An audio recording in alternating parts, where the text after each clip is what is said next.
Cultination, bonjour. Vous avez sûrement déjà entendu parler de ce vieil adage, le monde est un endroit cruel. Les personnes dont nous allons parler aujourd'hui nourrissent cette image. Croyez-nous, ce sont clairement des personnes avec qui vous ne voudriez pas avoir de problème, ou encore pire, les avoir pour ennemis. Cultination vous présente aujourd'hui 13 prisonniers considérés comme étant les plus dangereux du monde. Avant toute chose, prenons le temps de faire une petite clarification. Bien que nous soyons minutieux et prudents sur le choix de nos mots, les histoires que nous allons vous relater pourront contenir des scènes de violence qui peuvent vous déranger ou éveiller certaines choses en vous. Ainsi, si vous êtes sensible à ces sujets, nous vous prions de bien vouloir vous abstenir. Ensuite, disclaimer. Cette vidéo est uniquement à portée informative. Elle n'a aucune volonté d'inciter qui que ce soit à faire quoi que ce soit, et encore moins de réduire la gravité des actes commis par les individus. Sachez que les sources seront dispo en description. Maintenant, on peut passer à la vidéo.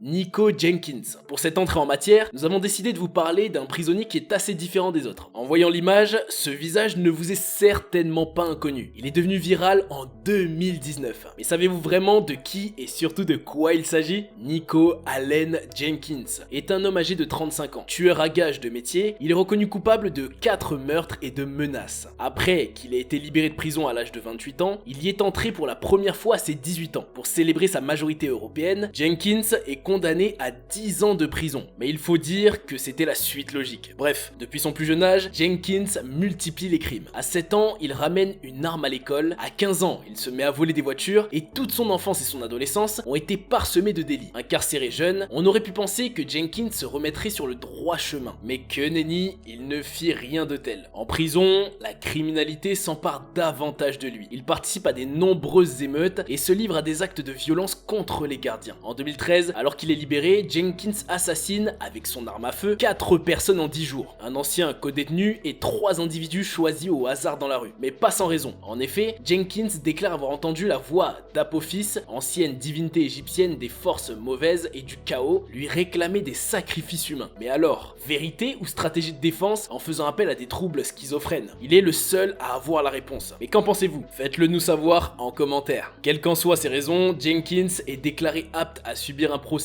ou a été condamné à mort. Il a tenté de faire appel, mais la Cour suprême des États-Unis a refusé de l'entendre. C'est sûrement ce que lui aussi aurait dû faire avec la voix d'Apophis. Refuser de l'entendre et de ne pas exécuter. Erika Jenkins. Eh oui, il y a bien un lien entre elle et le précédent prisonnier. Il s'agit de sa sœur. Si son frère est le plus connu de la fratrie, Erika n'est pas en reste. Tout comme son frère, Erika a un passé difficile et s'est développée dans la violence. Elle multipliait les petites peines pour vol et agression. Celle qui se fait aujourd'hui appeler Illuminati purge actuellement une peine d'emprisonnement à perpétuité pour le meurtre de Curtis Bradford, l'ancien codétenu de son frère. Elle a donc aidé Nico à commettre ce meurtre. Mais en prison, Erika, ou Illuminati, brille par sa violence. En 2021, il n'y a pas si longtemps donc, sa peine a été allongée pour avoir battu une autre détenue, Christine Bordeaux. Cette dernière a souffert d'une commotion cérébrale et a eu un bras et le nez cassés. Si elle n'écope pas d'une peine de mort, Illuminati semble porter en elle la même violence que son frère. Et parlons maintenant d'un prisonnier français, Rachid Boubala. Les prisonniers les plus dangereux ne sont pas toujours ceux qu'on pourrait croire. Si vous demandez à un surveillant de prison français quel est le pire détenu en France, il vous répondra sans doute Rachid Boubala. Condamné en 1996 à 3 ans de prison pour un braquage à main armée en plus raté, Boubala cumulera les peines en raison de son comportement en détention,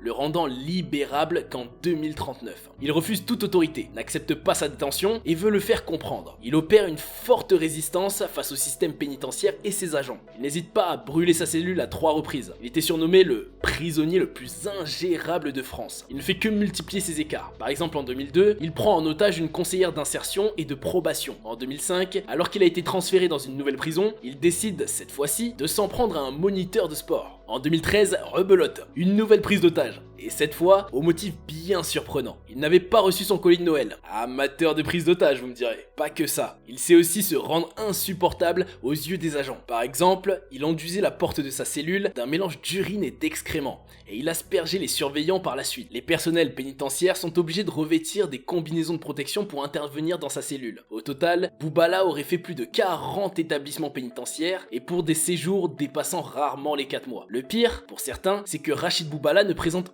aucun trouble psychiatrique. Il aurait juste l'âme d'un rebelle anarchiste résistant contre l'administration pénitentiaire. Mikhail Popkov. Ce nom, aux sonorités soviétiques, vous est peut-être connu. Il est vrai que nous avons davantage l'habitude d'entendre parler d'Andrei Chikotilo, surnommé le boucher ou le monstre de Rostov, qui est classé parmi les plus grands criminels du siècle. Toutefois, on entend très peu parler de Mikhail Popkov, ce tueur en série russe qui, lui, est toujours vivant, a fait plus de 83 victimes confessées et confirmées entre 1992 et 2012, année à laquelle il a été arrêté. Popkov ciblait des femmes qui faisaient des choses qu'il considérait comme immorales, telles que le fait d'aller à des fêtes sans chaperon masculin. Sa tactique? Eh bien, pour attirer ses victimes, Popkov se déguisait en policier et proposait à la future ou potentielle victime de la ramener chez elle. En confiance face à un individu qu'elle pensait dans les forces de l'ordre, les jeunes femmes se laissaient conduire vers leur mort. Popkov les ramenait dans des lieux éloignés et isolés, les forçait à se dévêtir et les attaquait avec divers outils, couteaux, tournevis, battes de baseball. Ensuite,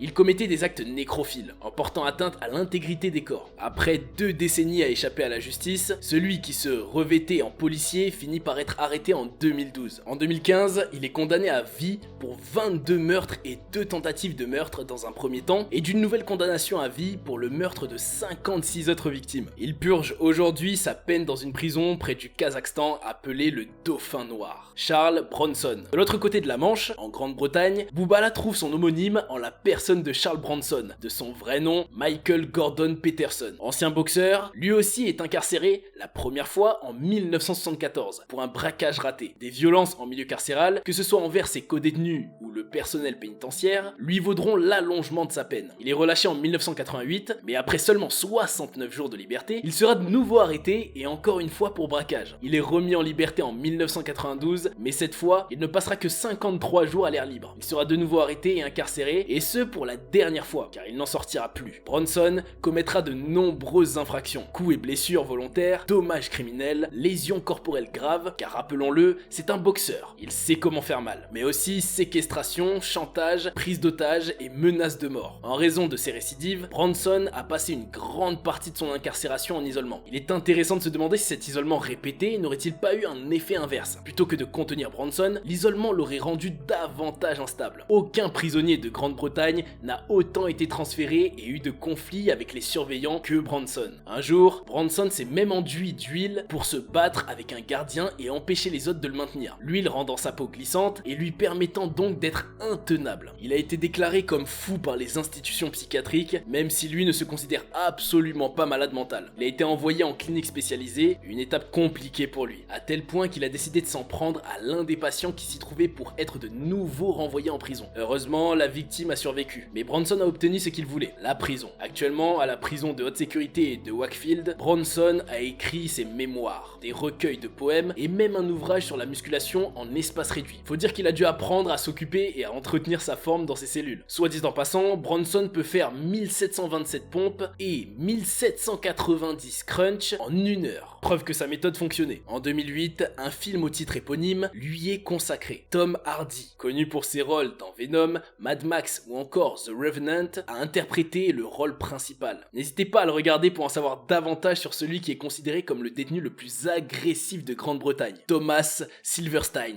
Dit le terrible Tommy, Thomas Silverstein est un criminel américain. Tout comme les criminels précédemment cités, Silverstein entre dans le système carcéral par la voie du vol. Sa première condamnation a eu lieu en 1971. 4 ans plus tard, il est libéré sur parole, avant d'être arrêté, peu de temps après, avec son père biologique et son cousin pour vol à main armée. En 1977, il sera une nouvelle fois condamné avec une peine plus conséquente, de 15 ans. C'est au cours de cette condamnation que Silverstein va créer des liens avec la fraternité aryenne, crépuscule néo-fasciste, et c'est là aussi qu'il va se découvrir une passion macabre pour le meurtre. Tout commence avec l'un de ses frères aryens que Silverstein assassine après que ce dernier ait refusé de servir de mule pour un transport de substances interdites. En 1981, Silverstein assassine Robert Chappell, membre d'un puissant gang de détenus afro-américains. En 1983, il s'en prend à un gardien de prison en le poignardant plusieurs dizaines de fois. Après ce meurtre, Silverstein est placé en isolement total, privé de tout contact humain, même si en 1987, lors d'une émeute carcérale, il est libéré de sa cellule par des détenus cubains. Il est rapidement remis en isolement. Mort en 2019 à l'âge de 67 ans, Silverstein aurait dû être libéré en novembre novembre 2095. Il obtient, à titre posthume, le prix du prisonnier détenu le plus longtemps en isolement par le Bureau fédéral des prisons, avec 42 ans passés seul, sans voir le monde extérieur. Et vous, combien de temps auriez-vous pu passer en totale solitude et enfermé? Robert Maudsley. Avant Silverstein, une autre personne avait l'honneur de posséder le titre du détenu ayant passé le plus de temps en isolement. Il s'agit de Robert Maudsley. Il était surnommé la cuillère, car il utilisait des couverts pour ouvrir le cerveau de ses victimes. Mais la presse britannique le surnommait Hannibal the Cannibal. Après une enfance et une adolescence chaotique, Maudsley se tourne vers la rue où il vend son corps pour survivre. Un soir, un certain John Farrell le désire et passe le récupérer dans une rue. En toute confiance, ce dernier montre à Maudsley des photos d'enfants qu'il aurait abusés. Pris de colère, Maudsley le poignarde et lui assène des coups de marteau au crâne. Il fut arrêté et envoyé en unité psychiatrique. Alors qu'il purgeait sa peine, lui et un autre détenu en psychiatrie ont pris en otage un individu dans leur cellule et l'ont torturé pendant 9 heures, entraînant ainsi sa mort. Une cuillère aurait été trouvée dans la boîte crânienne de la victime, avec une partie manquante du cerveau, ce qui aurait valu le surnom de Hannibal le cannibale. Reconnu coupable, Maudsley est envoyé en prison. Seulement quelques jours après son arrivée, il fait 2 autres victimes. Salney Darwood, qu'il a tiré dans sa cellule avant de le garrotter et de le poignarder avec un couteau fabriqué à partir d'une cuillère à soupe. Il s'est ensuite glissé dans la cellule de William Roberts, qui était allongé sur son lit, et a cogné sa tête contre le mur à plusieurs reprises, avant d'utiliser son arme artisanale pour lui ouvrir la boîte crânienne. Après ce terrible geste, Maudsley est envoyé en isolement. Son dossier stipule qu'il ne peut avoir de contact avec aucun prisonnier. La rumeur dit qu'il aurait fini par se lier d'amitié avec des cafards. Ainsi, Maudsley est resté près de 40 ans en isolement, et ceci dans une cage en verre, faisant de lui le détenu enfermé seul le plus longtemps de la Grande-Bretagne. Il a même eu le temps de croiser Bronson, qui venait le rejoindre dans le couloir de la solitude.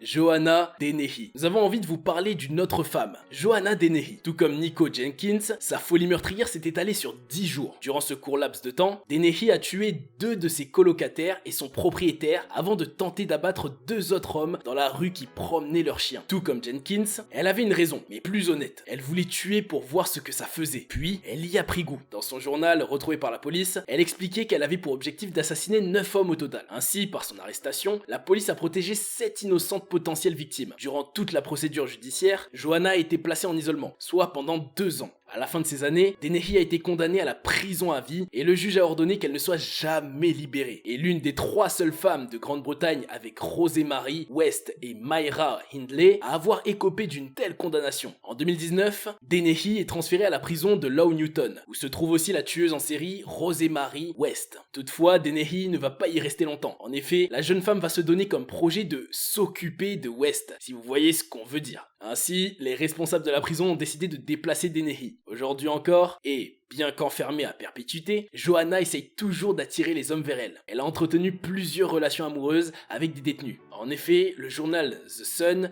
rapporte que Dennehy écrit des lettres à des hommes en prison, essayant d'en faire des prochaines victimes. Richard Ramirez.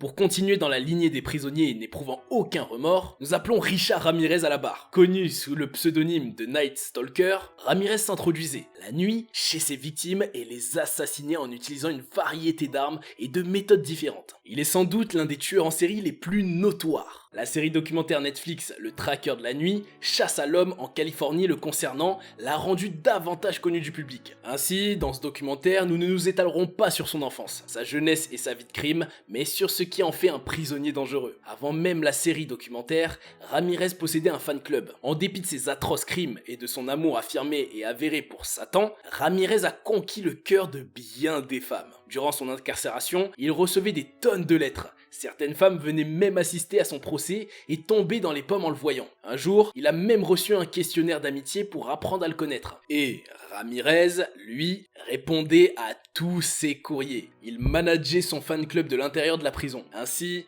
la dangerosité Ramirez résidait dans l'impact qu'il avait sur le monde extérieur et sur des individus bien qu'ils soient cloisonnés entre 4 murs. La plupart de ses fans, bien qu'il ait avoué ses crimes, le pensaient innocent et le croyaient victime d'un complot en raison de ses ses origines latines. Ramirez fait partie des 6 tueurs en série ayant la plus grande fanbase. D'ailleurs, dites-nous en commentaire si vous voulez une vidéo sur ces 6 fameux prisonniers. Jaime Ozuna. Tout comme Ramirez, Jaime Ozuna est porté par son amour pour Satan. Cet homme au corps et au visage recouvert de tatouages intrigue par son addiction à la cruauté et son attitude désinvolte et même décontractée durant ses procès pour les meurtres de 2 personnes. En 2011, le corps démembré d'Yvette Peña, mère de 6 enfants, est retrouvé dans un hôtel. Ozuna n'a jamais admis ce crime.